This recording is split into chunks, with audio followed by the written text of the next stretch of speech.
Bueno, ya está grabando. Y entonces, gracias Jenny por recordarme. Entonces, San Pascasio, Radberto y Ratramno de Corbí y Godescalco de Orbáez.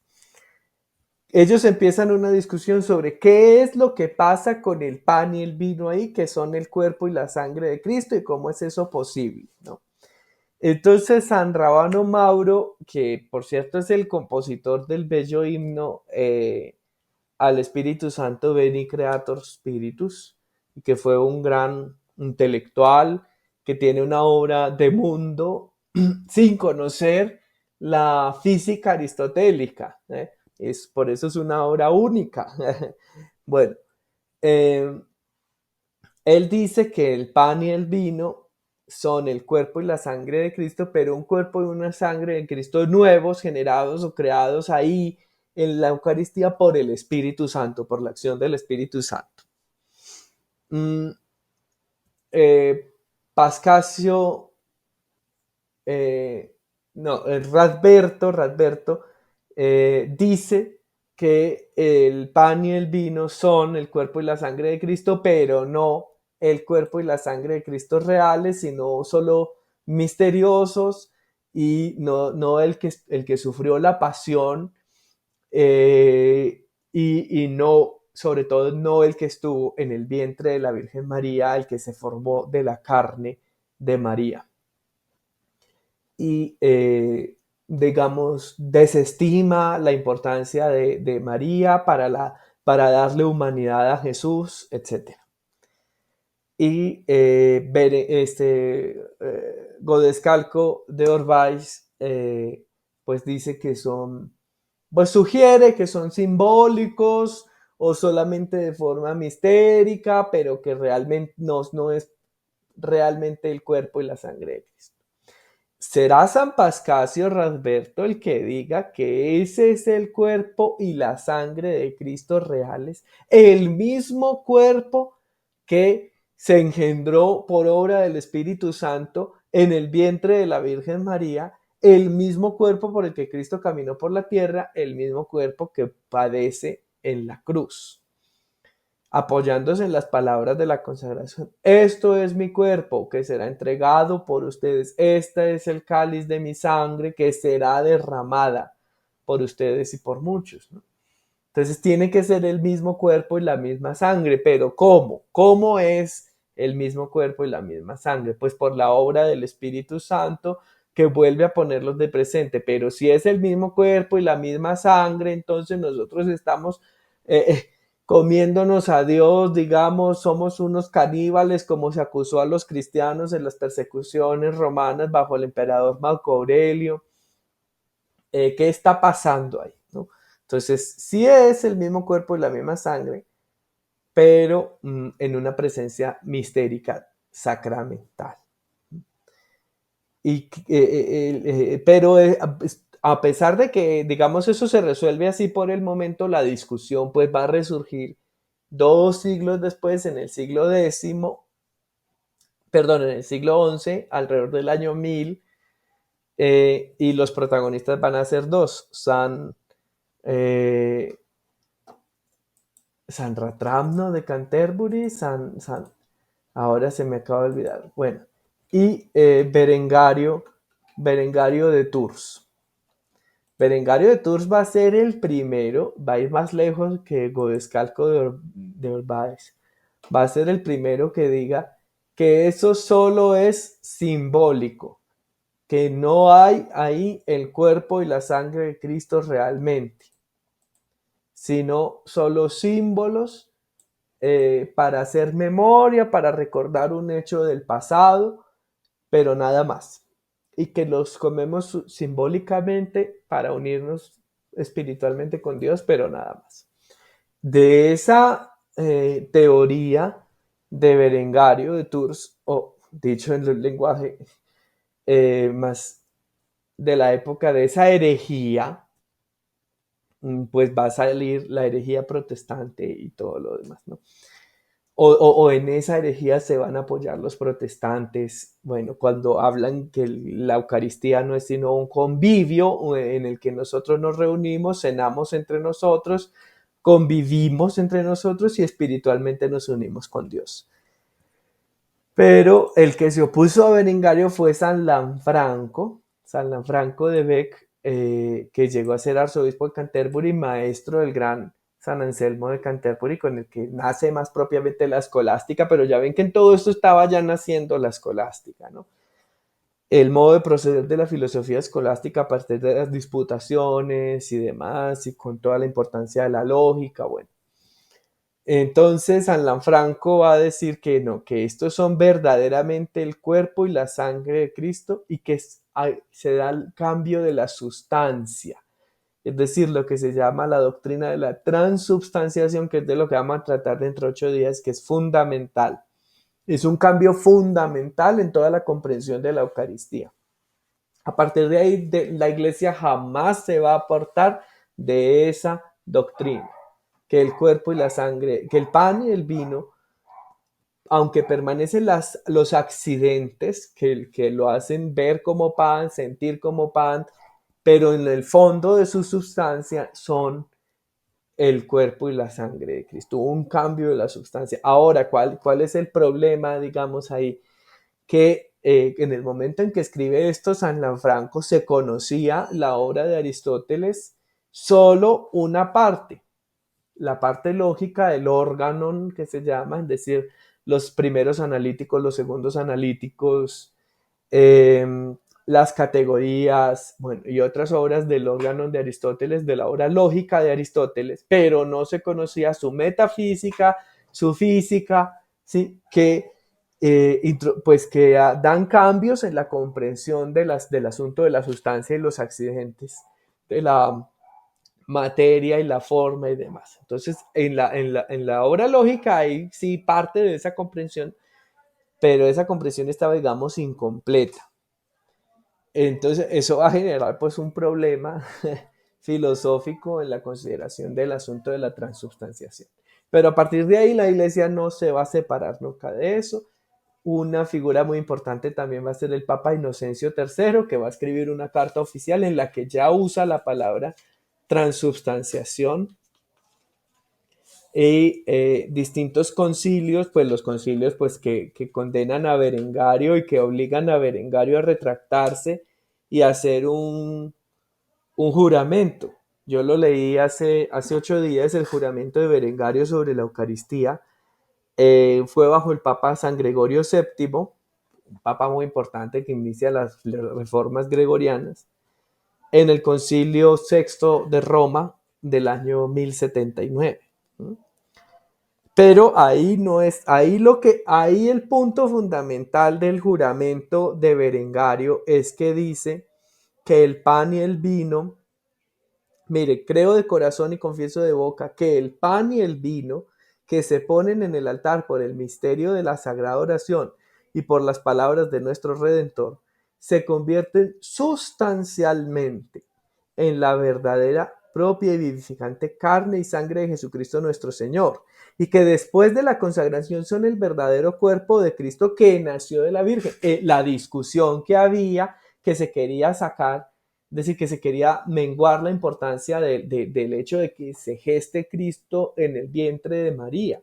Todavía hoy hay protestantes que se refieren a María como un vaso desechable que usó Dios con esa forma despectiva, porque pues quieren ofender, pero no ven que con eso ofenden toda la humanidad. Es decir, la humanidad es un desecho y Dios solo toma la figura de la humanidad. No, Dios toma la carne de la humanidad y no hace una carne nueva de la nada, como pudo haberlo hecho, porque Dios creó todo de nada. La creencia de la creación en el cristianismo es ex nihilo. ¿No? No es a partir de una materia primordial deforme que Dios la formó, sino que Dios creó a partir de nada. Solo había Dios y aparte de Dios, nada. Y de nada creó Dios. Dios pudo hacer carne nueva a partir de nada y no lo hizo, sino que pidió permiso a la humanidad en la persona de María y tomó carne a partir de una persona, de la carne ya creada en María.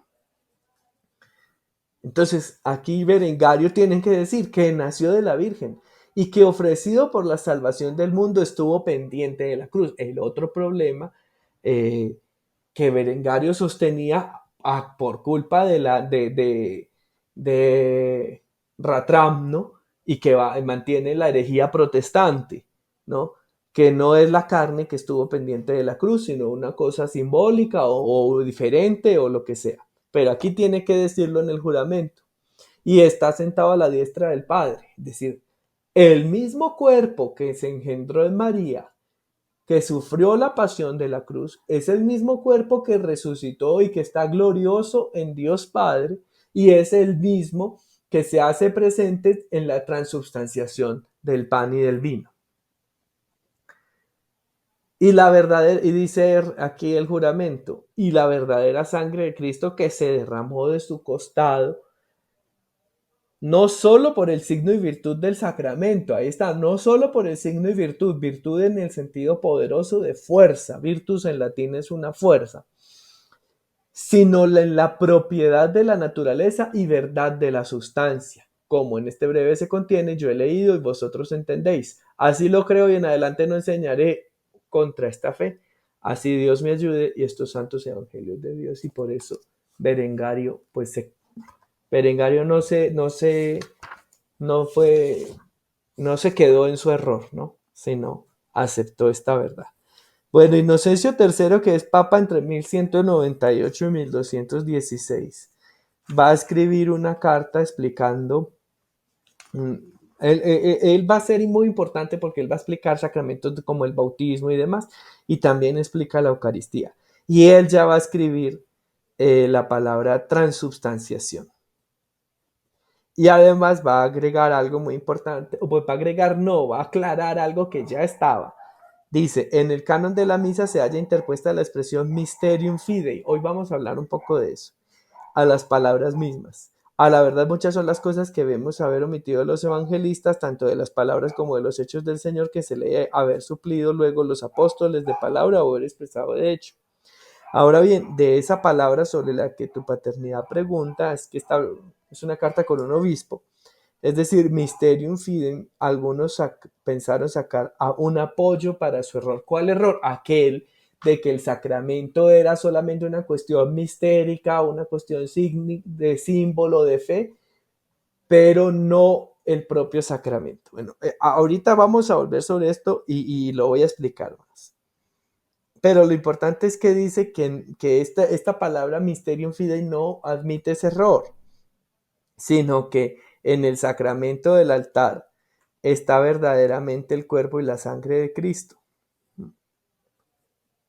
Los otros, Berengario y Ratrán, no habían dicho que solamente estaba la imagen, la apariencia, la figura.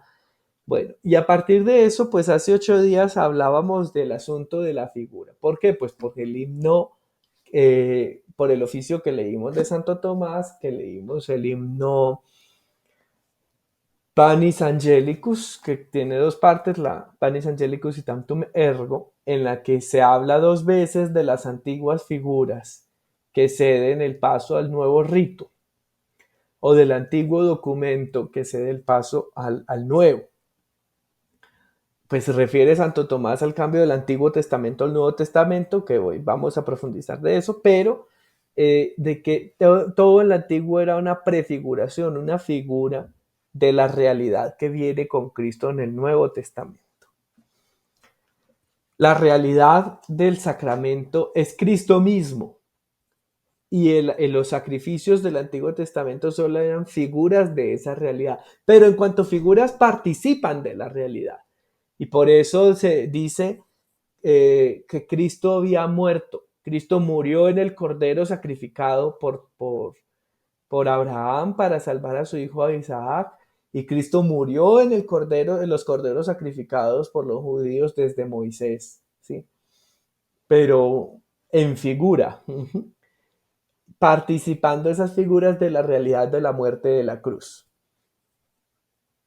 Más adelante vamos a seguir profundizando esto. Bueno, este es el Papa Inocencio III y eh,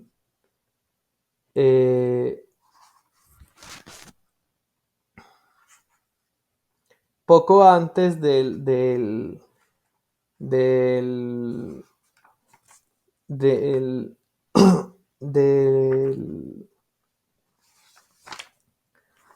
poco antes de la declaración de San Urbano, bajo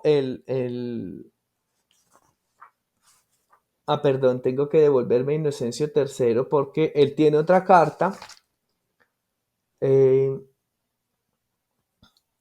en la que, no, en la que bajo su pontificado había una herejía que era la herejía de los valdenses. Los valdenses todavía existen, por cierto. Mm, en la región de Occitania, esto atañe ya al tema de hoy. En la región de Occitania, en Francia, van a surgir dos herejías, la de los cátaros. Desde muy antiguo había una tendencia en la iglesia mm, que es un un excesivo rigorismo. Y esa tendencia se ha presentado, se ha manifestado de diversas formas. Una de ellas fue la de los bogomilos, una herejía, un grupo herético, una secta, como quieran, y que se presentó en las regiones que hoy son Albania, Bosnia, Herzegovina, Montenegro, ahí. Que por las diversas guerras que se presentaron en esa zona cuando los eslavos se desplazaron a ese territorio del Imperio Bizantino, eh, ellos se extinguieron, pero algunos siguieron y se fueron, y eso parece que fue el germen de una herejía que se va a ir desarrollando en el sur de Francia, en la región de la Occitania, en torno a la ciudad de Albi, y por eso se va a llamar herejía albigense, pero el propio nombre es cátara, la herejía cátara. Ellos se van a llamar a sí mismos los cátaros, es decir, los puros, ¿no? De ahí viene la palabra cauterizar, ¿no? Y ellos van a decir que toda la iglesia es una podredumbre y que ellos son los únicos puros. Hombre, sí, es decir, la iglesia siempre, como cualquier institución humana, tiene la tendencia a la corrupción, a la entropía. eh, Cuando hay una institución humana en la que se compone de muchas personas, pues hay personas corruptas y personas buenas, y cada uno de nosotros tiene tentaciones y pecados, y bueno, ¿sí? Esto precisamente, justamente en estos días, las lecturas han hablado de eso, de la parábola del trigo y la cizaña, bueno. Entonces, pero ellos van a tener una interpretación extrema, entonces van a llevar una vida de mucha ascesis, de mucha frugalidad, lo cual es alabable, claro, muchos monjes lo hacían ya desde antiguo, pero lo van a hacer de un modo soberbio, diciendo que ellos son los únicos buenos y todos los demás están podridos y perdidos y demás. Bueno, de ahí van a ser la herejía valdense, que todavía lo digo, hay valdenses. En la Edad Media, digamos, primero se los combatió por medio de la predicación, se envió monjes, ahí van a ser la orden de los predicadores, de los dominicos, a la que pertenece precisamente Santo Tomás de Aquino, fundada por Santo Domingo de Guzmán, eh, a principios del siglo XIII, en 1210, 1215, bueno. Eh, se los combatió por medio de la predicación. Antes de los dominicos fueron los monjes cistercienses, bueno. Pero va a llegar un punto en que la nobleza de Francia y los papas, que ustedes saben que pues los papas también eran reyes, pues gobernantes terrenales y con intereses terrenales y demás en esa época, sobre todo cuando están ya en el papado de Aviñón en Francia, eh, un poco prisioneros de los reyes de Francia, etcétera, se desesperan y se lanza una cruzada contra los albigenses, contra los cátaros, y se llevan ejércitos y se los derrota militarmente y se mata a muchos y bueno, es una cosa terrible. Ellos entonces quedan en la clandestinidad, se tenían por extintos, pero cuando viene la reforma protestante, por llamarla con el nombre que se le dio históricamente o que se dieron ellos a sí mismos, reforma, cuando viene el movimiento protestante en Alemania, ellos reaparecen, sobre todo cuando el movimiento protestante toma fuerza a través de los hugonotes que son de la rama calvinista en Francia, reaparecen los valdenses y se unen al movimiento protestante y todavía hay valdenses. Bueno, pues unos valdenses de estos que decían que ellos eran puros y bueno, y que todos los demás estaban podridos, ellos sostenían una antigua doctrina que es la de los donatistas, eh, según la cual el sacramento, los sacramentos realizados por sacerdotes pecadores no existen, no hay sacramento. O sea que un sacerdote pecador no puede consagrar el pan y el vino, y que en el pan y el vino consagrados por un sacerdote pecador, ahí no está el cuerpo y la sangre de Cristo, y que eso es solo una, pues una ficción, se me acaba de escapar la palabra. ¿Cómo se llama eso eh,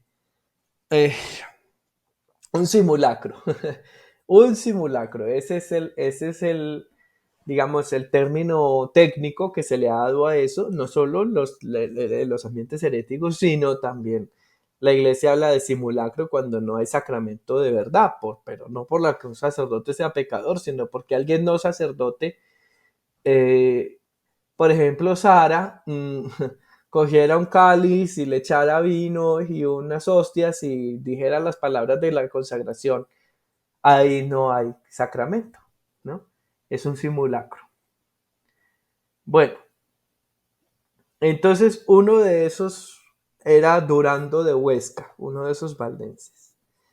Entonces ellos se arrepintieron, estos. Luego la cosa va a seguir, etcétera, pero estos se arrepienten y prestan un juramento y se les propone una profesión de fe para que ellos la hagan y con eso queden como reintegrados a la vida de la iglesia.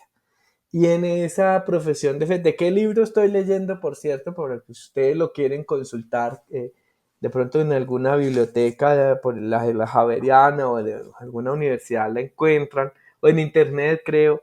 Eh, es famoso esta obra de Enrique Denzinger, El Magisterio de la Iglesia. Se lo llama el Denzinger por el apellido del autor, y ahí él reúne obras, pues partes fundamentales de la historia del magisterio de la iglesia. Entonces la profesión de fe que se les propone a Durando de Huesca y compañeros valdenses dice: firme e indudablemente con puro corazón creemos y sencillamente con fieles palabras afirmamos que el sacrificio, es decir, el pan y el vino, que en el sacrificio de la Eucaristía, lo que antes de la consagración era pan y vino, después de la consagración son el verdadero cuerpo y la verdadera sangre de nuestro Señor Jesucristo, y que este sacrificio creemos que ni el buen sacerdote hace más ni el malo menos, que era, digamos, uno de los puntos discutidos con ellos, pues no se realiza por el mérito del consagrante, sino por la palabra del Creador y la virtud del Espíritu Santo. De ahí que firmemente creemos y confesamos que, por más honesto, religioso, santo y prudente que uno sea, no puede ni debe consagrar la Eucaristía ni celebrar el sacrificio del altar si no es presbítero, ordenado regularmente por obispo visible y tangible. Para este oficio 3 cosas son, como creemos, necesarias: persona cierta, esto es, un presbítero constituido propiamente para ese oficio por el obispo, como antes hemos dicho; las solemnes palabras que fueron expresadas por los santos padres en el canon; y la fiel intención del que las profiere. Y de esto va a tratar o trata nuestra sesión de hoy. Luego, en 1215, pues está el Cuarto Concilio de Letrán. Y en ese Cuarto Concilio de Letrán se vuelve a discutir el asunto y ya queda, este es el primer concilio en el que ya queda registrado el concepto y afirmado, y por lo tanto ya es inamovible de la doctrina de la Iglesia. Luego lo va a reafirmar, se va a reafirmar varias veces hasta que finalmente llegue el Concilio de Trento, que es el que responde a los protestantes, y ya con ese queda pues ya completamente sellada la discusión. Dice, una sola es la Iglesia universal de los fieles, fuera de la cual nadie absolutamente se salva, y en ella el mismo sacerdote es sacrificio, Jesucristo, cuyo cuerpo y sangre, o sea, el sacerdote verdadero de la Iglesia es Jesucristo, y él mismo es sacrificio, cuyo cuerpo y sangre se contiene verdaderamente en el sacramento del altar bajo las especies de pan y vino, después de transubstanciados. Ahí está el concepto. Por virtud divina, o sea, por el poder divino, por la fuerza divina, el pan en el cuerpo y el vino en la sangre, a fin de que para acabar el misterio de la unidad recibamos nosotros de lo suyo lo que él recibió de lo nuestro. Muy hermosamente expresado, como lo vamos a ver hoy. Recibió de lo nuestro que la humanidad, el cuerpo, y nosotros entonces recibamos de lo suyo, recibamos su cuerpo. Recibamos de lo suyo lo que él recibió de lo nuestro. Nosotros, como partícipes que somos de la humanidad, como parte que somos de toda la humanidad, nosotros le dimos a Dios el cuerpo y la sangre. Le dimos la corporalidad humana a través de una humana especialísima, la Virgen María. Y luego Él nos devuelve por la comunión eso que recibió de nosotros. Pero con eso que recibió de nosotros, su cuerpo y su sangre humanas, nos da también la divinidad, y de eso es la sesión de hoy. Bueno, he ido, Sara, resumiendo, pero ves que ya en el resumen he avanzado en lo de hoy, ¿no? Es Sí, inevitable. sí, totalmente. También en la primera sesión revisábamos el himno Adoro te devote, y sobre ese himno lo revisamos en la primera sesión, lo contemplamos, y ya en la segunda sesión empezamos hablando de ese himno, de por qué es un himno auténtico de Santo Tomás, que presenté que había unas dudas de unos académicos, etc. Luego la autenticidad de él y la importancia en ese himno de la palabra figuras, de la que pues ya mencioné qué es lo que pasa con lo de las figuras del antiguo sacramento, etcétera, y que Santo Tomás realmente no usa la palabra figuras en el himno. Así quedó en el himno que se canta, digamos, en la versión para cantar. Que por cierto mostré yo este libro, es un libro que se usaba hasta el Concilio Vaticano II, que se llama Liber Usualis para la, o sea, libro de usos para las misas y oficios, Liber Usualis Missae et Officii. Y ahí teníamos las partituras de los himnos, ¿no? Aquí tengo separada precisamente la de hoy, la del himno de hoy, Sacris Solemnis, ¿no? Entonces ven que no es un pentagrama, sino tetragrama, 4 líneas, y no tiene las notas como las se usan hoy, no, negritas, blancas y corcheas, no, sino unos cuadritos que se llaman neumas, espíritus, que no dan el ritmo, sino solo el tono. El ritmo usted ya se lo tienen que conocer. Por lo tanto, el canto gregoriano necesita de la tradición del monasterio que lo canta. Hay ciertas variaciones, normalmente es parejo, pero ahora se ha pues uniformado, pero había variaciones antiguamente entre las escuelas de los benedictinos cluniacenses, de los cistercienses, de los camaldulenses. Entonces, en la versión para cantar quedó la palabra figuras, que estás oculto, Señor, que estás oculto bajo estas figuras, las figuras del pan y del vino. Pero Santo Tomás no usó esa palabra porque Santo Tomás está consciente del asunto de la prefiguración en el Antiguo Testamento. Figura es el cordero sacrificado en el Antiguo Testamento. Santo Tomás usa las palabras formas, bajo estas formas. Y Santo Tomás lo usa con todo el peso de la palabra porque es un experto en Aristóteles como Santo Tomás, ninguno o muy pocos. Y la palabra forma en Aristóteles es fundamental, ¿no? La realidad toda está constituida de materia y forma, y la forma le da inteligibilidad a la materia, y la materia se configura como es por las formas. Ahí tenemos acostada ya a la gata de esta casa que se me mete por la ventana. Bueno, la forma, las formas, ella no podría ser lo que es si no tuviera una forma específica, ¿no? Y por eso es muy astuto o muy fuerte Santo Tomás cuando mantiene la palabra forma para el pan y el vino. Es decir, que la transubstanciación, según como Santo Tomás entiende la doctrina, que vamos a ver que la forma en que, el modo en que Santo Tomás comprendió la doctrina de la Eucaristía es el modo que se va a estabilizar en la iglesia. Entonces, cuando él, de hecho, todavía hoy, muchas veces a la hostia, a la hostia se les llama forma, ¿no? Algunos sacerdotes se refieren a eso como las formas, o sí, la hostia consagrada en el sagrario, las formas. Bueno, Santo Tomás dice entonces que permanece la forma del pan y la forma del vino. Es decir, lo que le da inteligibilidad a la materia y que permanecen los accidentes de esa sustancia. Y por eso en ese himno Adoto te devote va a decir que la vista, el tacto, el gusto no perciben, no se dan cuenta de la verdad que hay escondida ahí. Pero el oído sí, porque por la fe entra por el oído, ¿no? En el Antiguo Testamento está el famoso Shema, cuando Moisés se dirige al pueblo de Israel para darle la ley y para instruirlo, le dice Shema, es decir, escucha.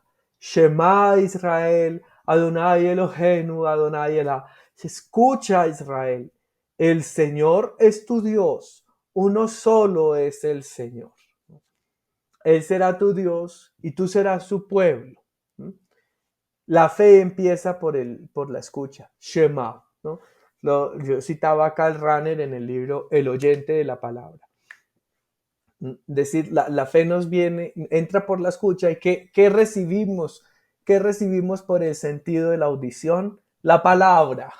Bueno, los ruidos, el sonido, sí, pero el sonido con inteligibilidad, es decir, la materia del sonido dotada de forma es la palabra. La palabra es materia y forma. Materia, la vibración, pues sobre todo es forma. Y la palabra como es forma, la esencia de la palabra es ser forma, la palabra da forma, la palabra conforma, la palabra configura, la palabra crea, porque Dios creó por medio de la palabra. En el principio estaba Dios, ¿cierto? Y Dios dijo, hagamos. Dios dijo, no pensó, dijo, pronunció la palabra. Hagamos, en plural, porque son el Padre, el Hijo y el Espíritu Santo. Hagamos. Y se hizo. Hágase. Y se hizo. Y el Evangelio de San Juan al comienzo, en el principio estaba la palabra y la palabra de Dios, ¿cierto? Por la palabra todo fue hecho, sin ella nada fue hecho, la palabra es la luz de los hombres, etc. Por eso la fe depende de la palabra, depende de la palabra. La constatación, el conocimiento del mundo, de la materia y de las formas en el mundo depende primeramente de la vista. La ciencia, la episteme es vista, por eso cuando queremos que alguien entienda algo, le decimos, mira, o si le queremos preguntar si entendió, le decimos, ¿viste? ¿Ves? ¿Has visto? La vista es el sentido más cercano a la inteligencia, a la ciencia, sí, pero el oído es el sentido de la fe, porque es el sentido por el que se nos transmite la tradición, la verdad que no vemos, pero que sí escuchamos, que sí recibimos. Bueno, eh, de todo esto hablábamos en las sesiones anteriores y esto vamos a seguir expandiendo hoy. Entonces, para empezar, vamos a empezar la sesión de hoy a las 5:56. No importa, no importa. Vamos a leer el himno que teníamos para hoy, que era muy sencillo, y a partir de ahí vamos a seguir. Bien, entonces aquí lo tenemos, el himno Sacris Solemnis Iuncta Sint Gaudia. Y aquí tenemos la traducción. Entonces, solemnidad. A esta solemnidad sagrada, súmese nuestra alegría, ¿no? Pero solemnis lo traducen como conmemoración. Muy bien, muy bien. No es una traducción literal, pero es la traducción que quiere, que refleja el sentido. Entonces vamos a leerlo en latín y luego lo leemos en español. Sacris solemnis iuncta sint gaudia, et ex precordi sonent preconia, recedan vetera nova sint omnia, corda voces et opera. Noctis recolitur cena novissima, qua Christus creditur agnum et alcima, dedice fratribus iuxa legitima, priscis indulta patribus. Post agnum typicum expletis epulis, corpus dominicum datur discipulis, sic totum omnibus quod totum singulis, eius fatemur manibus. Dedit fragilibus corporis ferculum, dedit est tristibus sanguinis poculum, dicens accipite, quod trado vasculum, omnes ex eo vivite. Sic sacrificium istus instituit, cuius officium comiti voluit, solis presbyteris quibus sit congruit, ut suman et denceteris. Y esta parte que viene aquí pues es muy bella, pero es famosa porque esta parte, esta estrofa, y a veces con la siguiente, o mejor dicho, con la siguiente, se ha apartado, la han sacado del conjunto del himno. Recordemos que todos estos himnos ustedes lo pueden escuchar en YouTube y en cualquier plataforma. Buscan Sacris Solemnis Gregoriano y ahí lo pueden escuchar. Pero esta parte del Panis Angelicus, sobre todo esta estrofa, muchos compositores han hecho, digamos, usando esta letra, han hecho sus propias composiciones muy bellas. Y hay una muy especial de César Franck, que era un compositor belga, o bueno, francés de origen belga, del siglo XIX, y él compuso un aria, una composición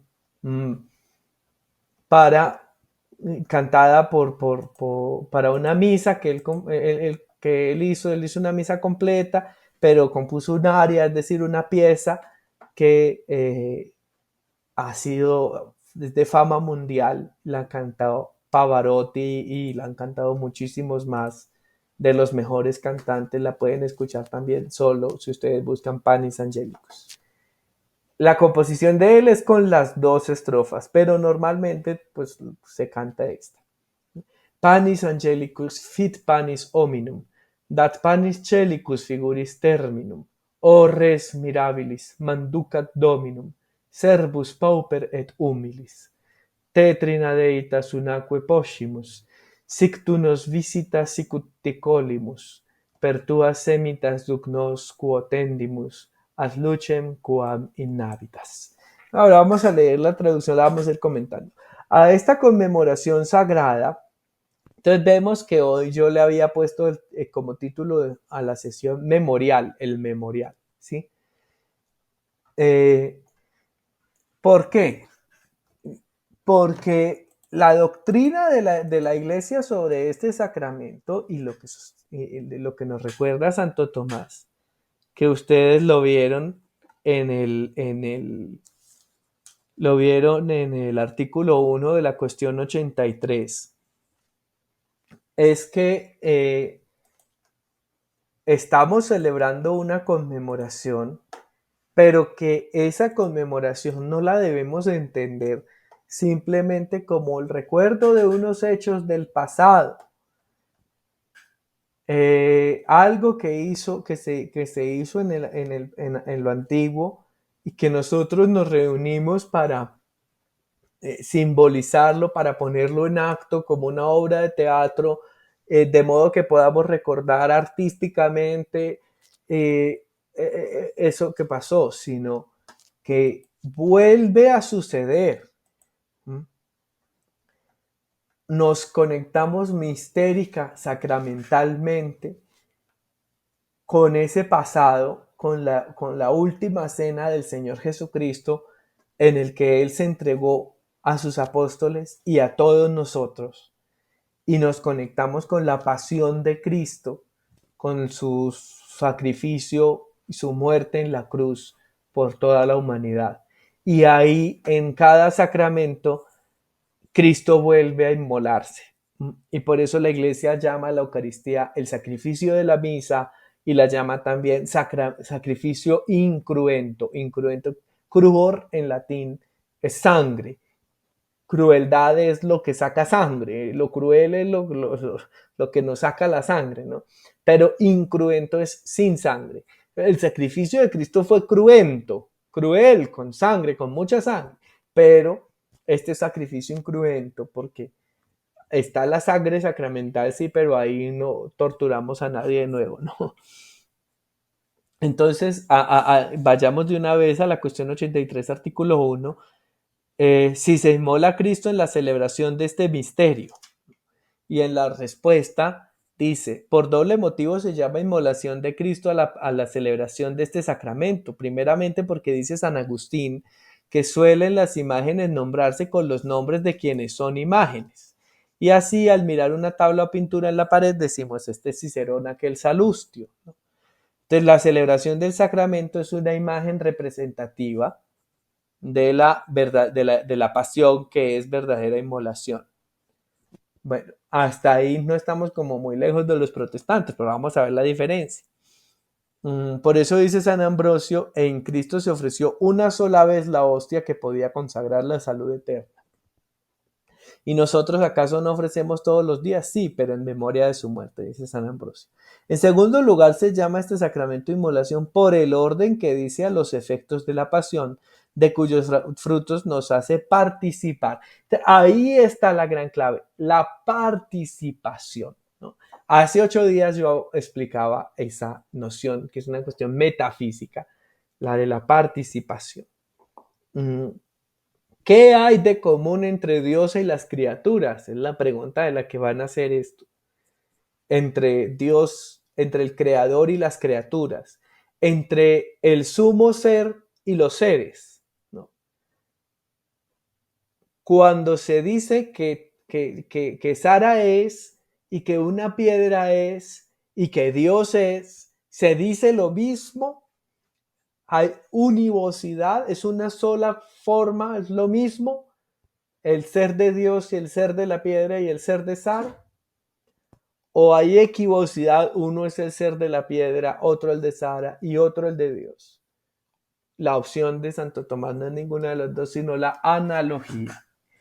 El sumo ser, el verdadero ser, es Dios.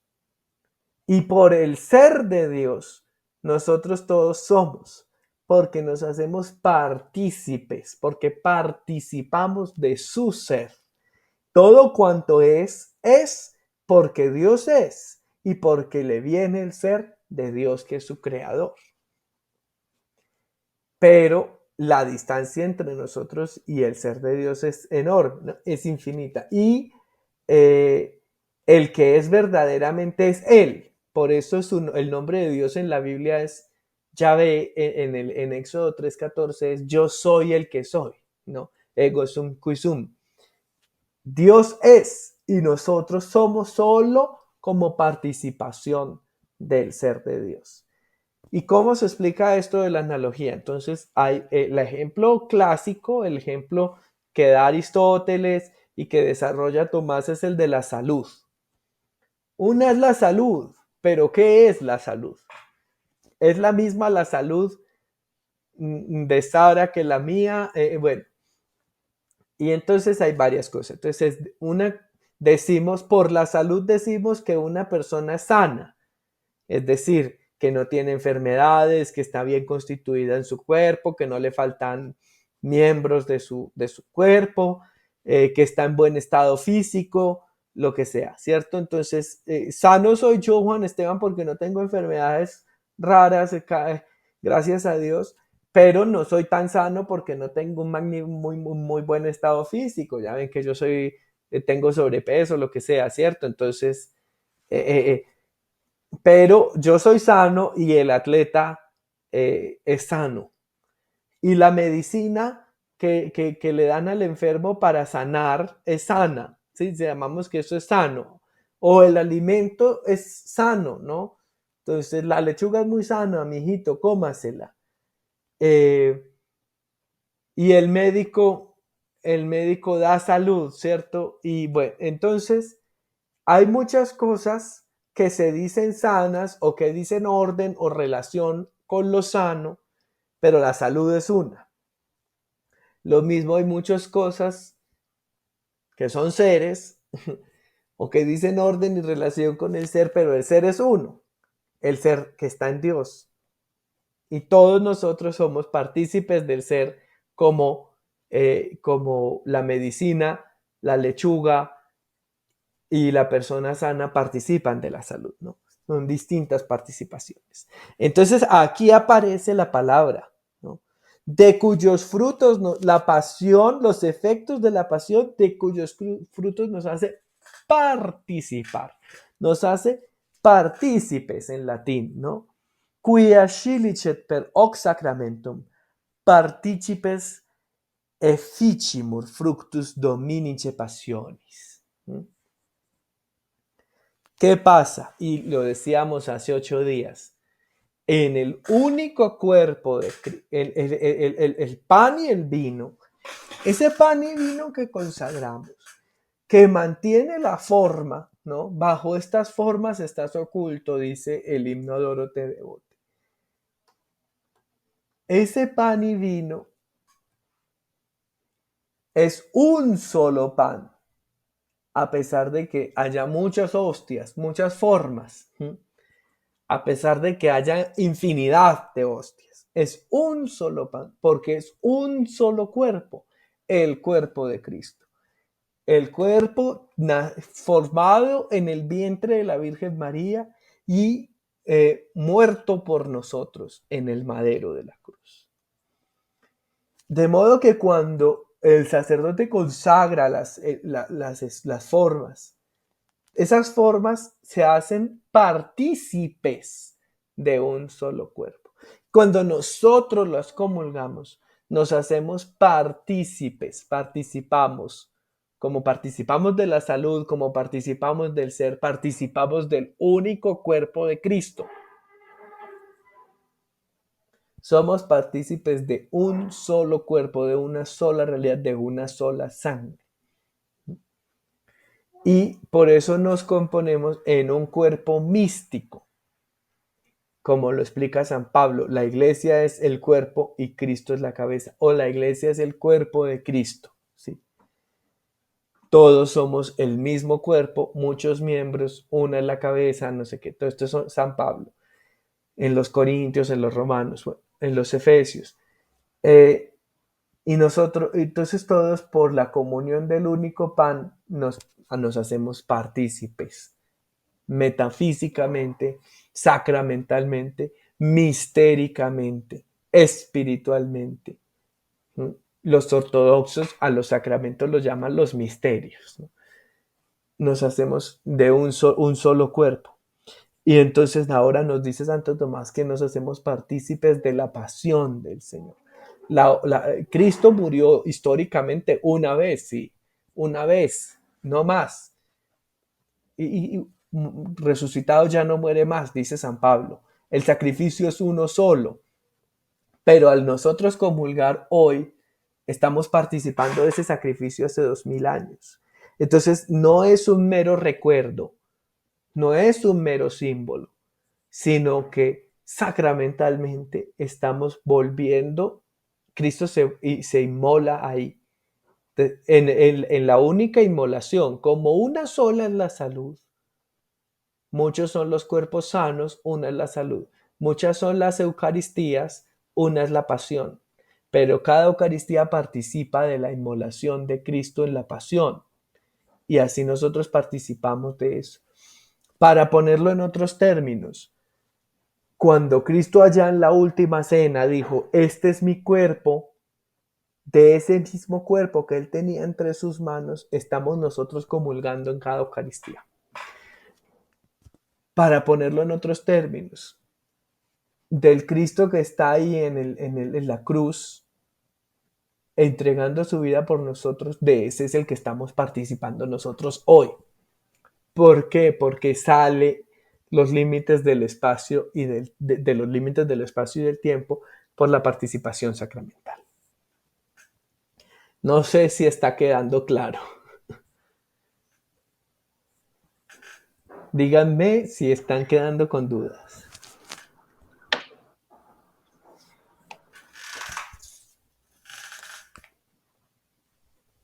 Por ahí se abrió un micrófono.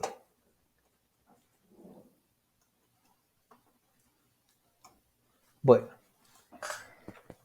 sigamos con el himno. Entonces, hasta ahora no hemos pasado aquí, conmemoración. A esta conmemoración sagrada súmese nuestra alegría, del fondo del corazón resuene nuestra alabanza, aléjese lo viejo, que todo resulte nuevo. Entonces ahí volvemos al punto de hace 8 días.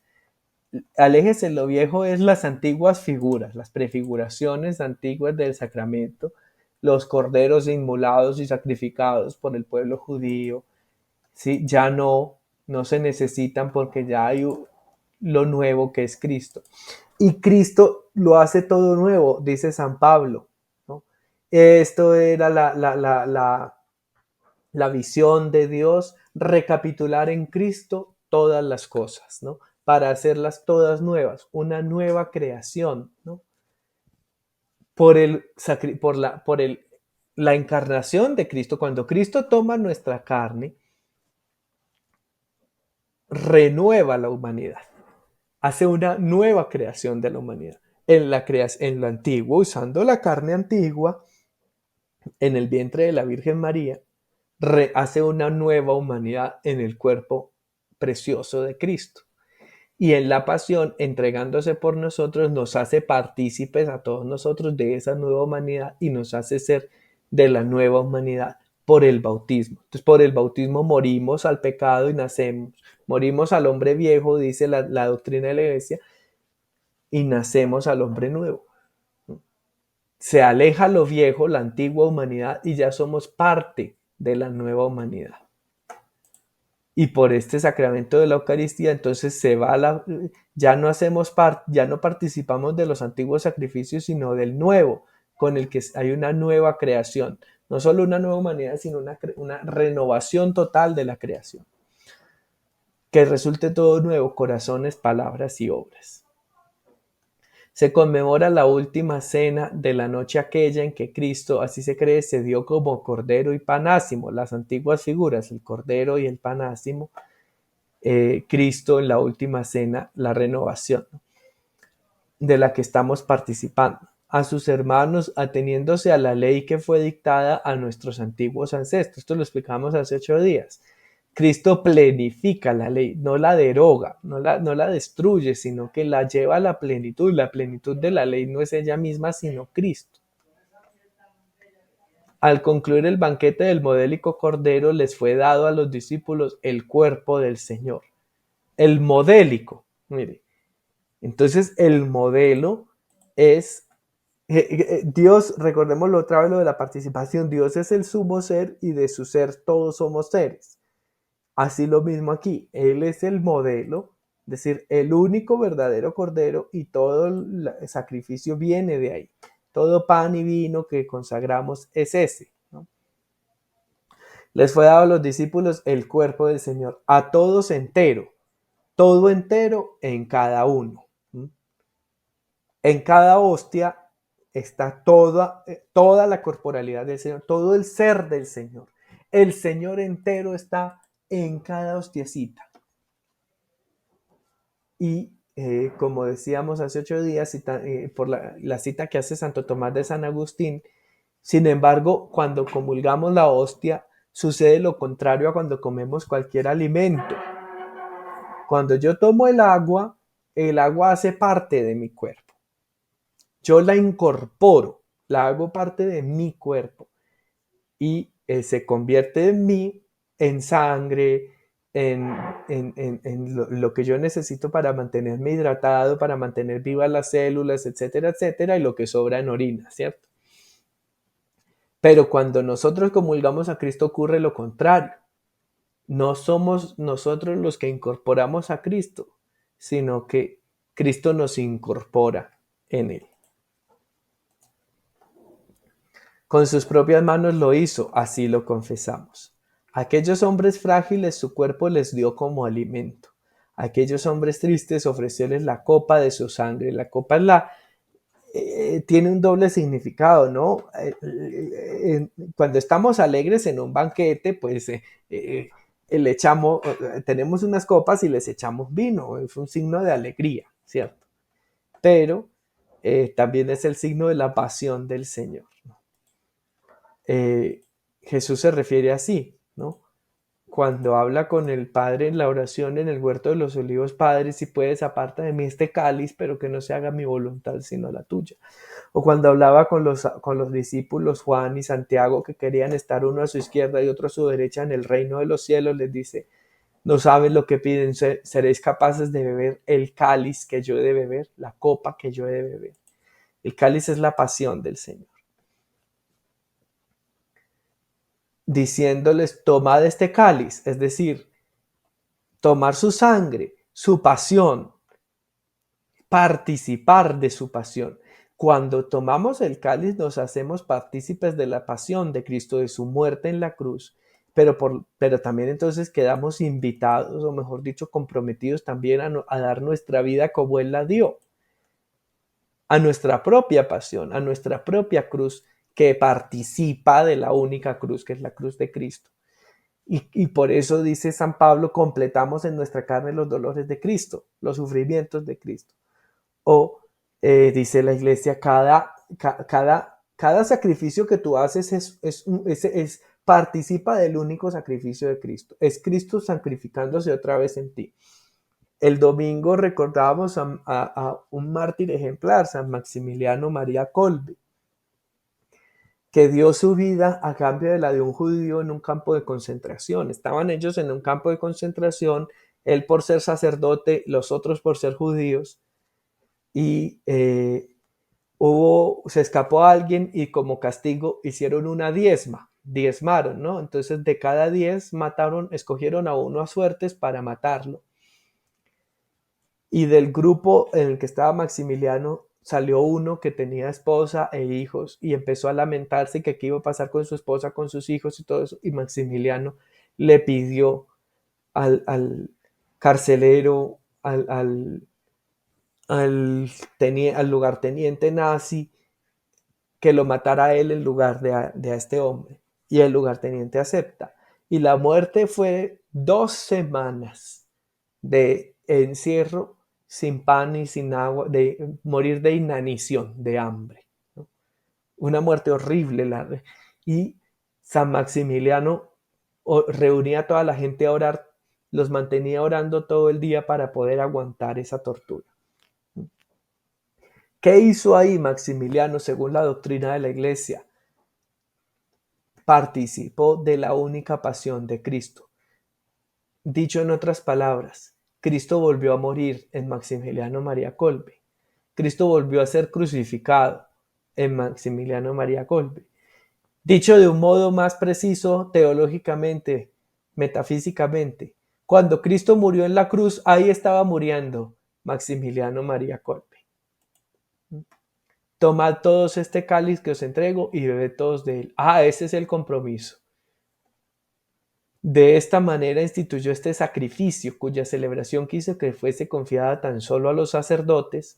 A ellos solo se incumbe consumirlo y darlo a los demás. Y hoy ya estaba parte de lo que leímos hoy, la cuestión 82 sobre el ministerio, el ministro de la Eucaristía, que es el sacerdote.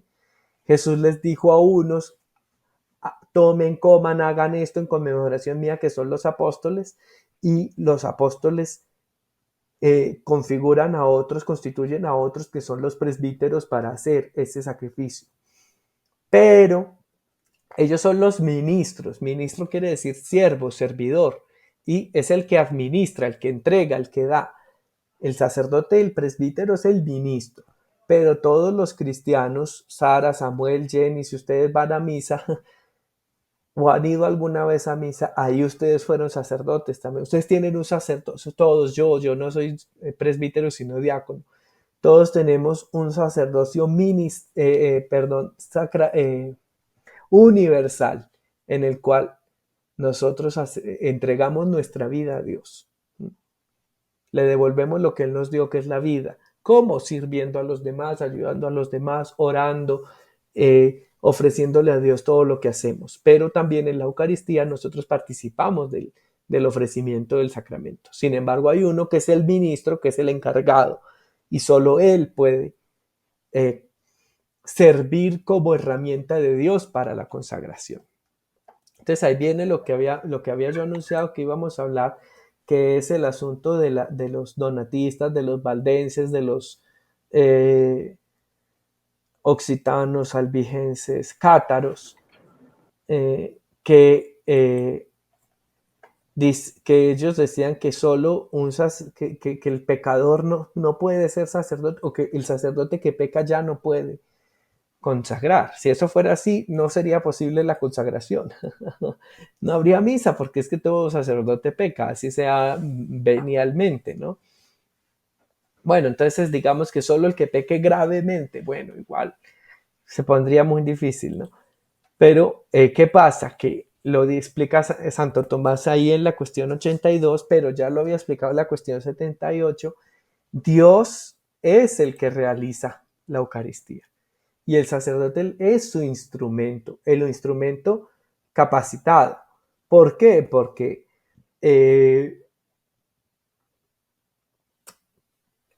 se necesita la garantía de la unidad con la iglesia. ¿Para qué? ¿Y quién da la garantía de la unidad con la iglesia? Pues un ministro constituido por la iglesia. ¿Cómo? Por un medio de un obispo que fue el que lo ordenó sacerdote. Solo el obispo puede ordenar sacerdote. ¿Y quién es el obispo? Pues un obispo que fue ordenado por otro obispo, que fue ordenado por otro obispo, que fue ordenado por otro obispo, y así sucesivamente hasta llegar a los apóstoles, y eso se llama sucesión apostólica. Y los apóstoles fueron los que estuvieron sentados con Jesús en la última cena. Para tener esa garantía necesitamos un presbítero ordenado por un sacerdote, por un obispo. Ese es el punto aquí, para la garantía de la participación del sacramento. Por eso, solo a ellos incumbe consumirlo y darlo a los demás. Ellos lo consumen primero. Ustedes ven que en la Eucaristía el sacerdote debe consumir primero y luego lo da a los demás. Y ese es como el vínculo de la unidad.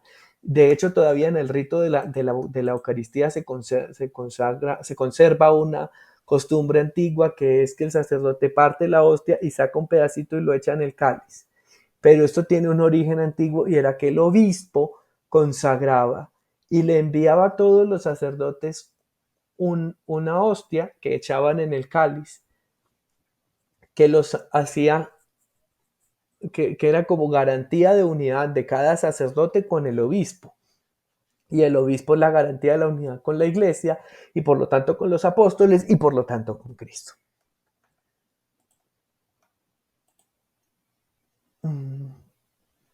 Algo más habría que decir aquí. Sí, no importa que sea pecador, ¿no? Y eso es lo que vimos en la cuestión 82, perdón, que decía que los herejes, los cismáticos, los pecadores, todos ellos pueden, cuando ellos consagran el pan y el vino, es verdaderamente, ya voy, Jenny, es verdaderamente el cuerpo y la sangre de Cristo, pero no, pero lo hacen en pecado. Sí, Jenny, adelante.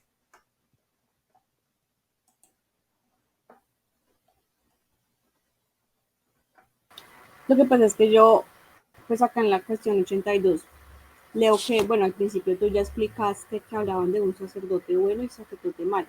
Entonces, Ujú, digamos que ese sacerdote se refiere a que si es pecador o no. Pero más adelante vuelven y hablan, pero dicen, se refieren a un sacerdote degradado. ujú. Eso ¿a qué se refiere exactamente con degradado? Digamos que yo soy sacerdote. Y gracias por la pregunta, Jenny. Digamos que yo me ordeno sacerdote. Bueno, yo voy a ser ordenado presbítero ahora en octubre, si Dios quiere. Y pueden suceder dos cosas. O que yo cometo un pecado muy grave, Dios me libre,